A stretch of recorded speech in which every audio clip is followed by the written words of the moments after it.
Bonsoir et bienvenue dans cette vidéo de débriefing pour le système Fullking. Donc nous sommes le lundi 23 mars 2020 et nous sommes toujours sur le Dow Jones sans tick. Alors, la première alerte ici, c'est une alerte King TT en zone de range long terme, en partie haute de la bande, de l'enveloppe, pardon, long terme. Donc comme vous voyez ici, au moment où l'on prend, donc on baisse, on baisse, on remonte, sans jamais atteindre ici le TP. Et donc après un certain temps, on n'hésite pas à sortir à BE. Ici on a des alertes divergence, donc elle est validée ici. Où est-ce qu'il va lui? Hop, c'est ici. Voilà. L'objectif du setup 1 sur la ligne de tendance long terme est atteint. Par contre, eh bien ici, on est sorti donc après la grosse bougie verte ici, où donc on sent l'impulsion haussière qui prend forme, et on voit également qu'il y avait une divergence ici à l'achat qui était donnée ici, donc en plein sur la ligne de tendance long terme.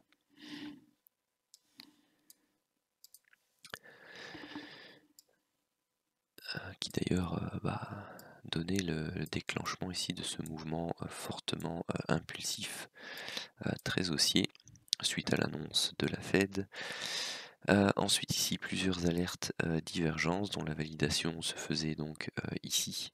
Donc vous voyez au départ on était comme ceci. Donc pour moi ça c'est pas suffisant. Éventuellement quand vous voyez que ça continue de partir ici, de temps en temps moi je prends position comme ça. Pour voir que la cassure se matérialise. Bon, ici on a fait finalement une sorte de marteau, puis un marteau inversé, et donc moi ici pour les statistiques, donc je considère que l'on est rentré ici, et donc on a atteint l'objectif du setup 1 ici, et le setup 2, donc on était stoppé à BE. Donc j'ai fait une petite vidéo bonus, mais elle se passait sur le 1 minute.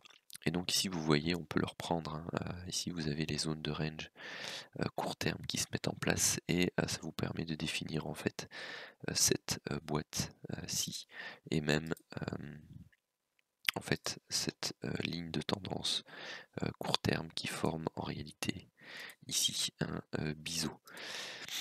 Donc pour ceux qui commencent à avoir l'habitude à travailler la technique des zones de range court terme, eh bien vous aviez eu une impulsion baissière, vous aviez eu, ça je vais effacer d'ailleurs, vous aviez eu ici des zones de consolidation qui ont donné la forme d'un biseau. Et au niveau chartiste, eh bien statistiquement, lorsque vous avez un biseau qui se forme, eh bien il se casse dans le sens de la tendance précédente qui ici était baissière. Donc vous auriez pu, pour ceux qui visaient toujours l'objectif du setup 2, eh bien tout simplement ne pas vous laisser stopper à BE, mais attendre l'invalidation entre guillemets de ce setup de zone de consolidation, et vous auriez pu aller rechercher ici 470 points, que je ne comptabilise pas bien entendu dans les statistiques. Et pour ceux qui étaient vraiment très patients, bien vous voyez que vous auriez pu aller rechercher vraiment plus bas, puisqu'en fait ça c'était le point haut de la journée. Donc celui-ci, eh bien tout simplement, tant qu'on n'a pas invalidé le setup de divergence, donc à nouveau c'est pas parce qu'on se fait stopper BE ici que le setup de divergence est invalidé. Donc d'ailleurs on le voit bien, même si on était stoppé BE, que eh bien tout simplement le trade continue, donc le setup continue, on vient rechercher ici l'objectif qui est la bande opposée de l'enveloppe long terme.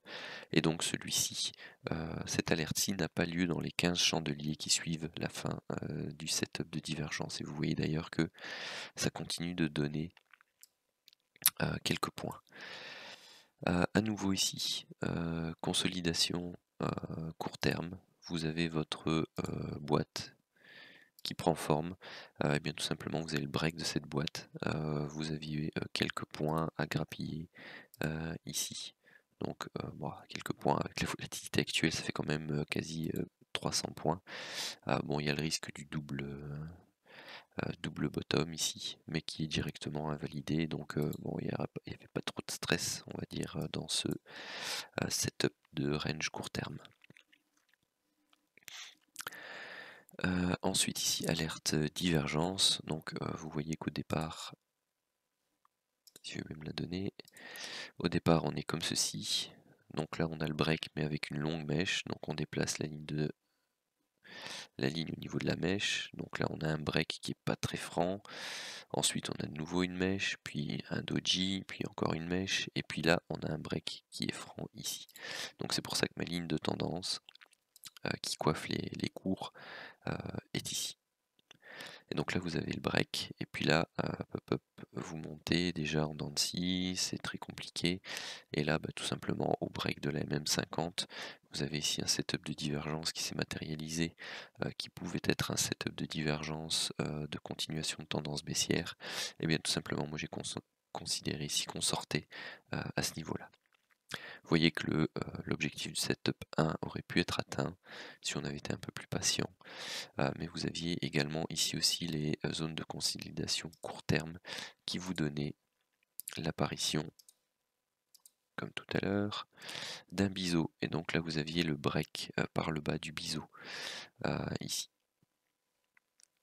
mais pas véritablement le break ici de cette zone de consolidation latérale, hein. Donc vous voyez ici au niveau de la boîte, on travaille la partie basse et puis on remonte, on la break par le haut, on vient, si j'arrive à le mettre correctement, on vient la travailler et puis on réintègre. Et puis là vous voyez on consolide. Ici on a une alerte King TT dans le sens de la tendance. On a même ici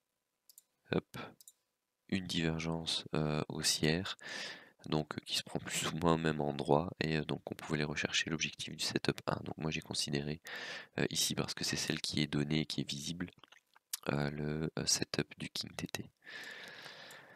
Ensuite, vous avez la première alerte divergence sympathique ici. Donc celle-ci elle est invalidée, hein. Donc on trace la diagonale ici. Ensuite on vient faire un plus bas. Donc moi j'ai attendu la suivante, hein, comme expliqué dans la vidéo, on va dire des bonus, des trucs et astuces. Donc c'est-à-dire que quand vous avez une divergence, une alerte divergence ici qui est invalidée parce que l'indicateur fait un nouveau plus bas, eh bien vous avez très souvent une seconde alerte qui est soit donnée, soit pas donnée, qui donne un signal, donc enfin une possibilité d'entrer en position qui, dans la plupart des cas, eh bien, donne au moins l'objectif du setup 1. Donc je suis rentré ici moi, et malheureusement, comme vous le voyez, hop, ça n'a pas marché.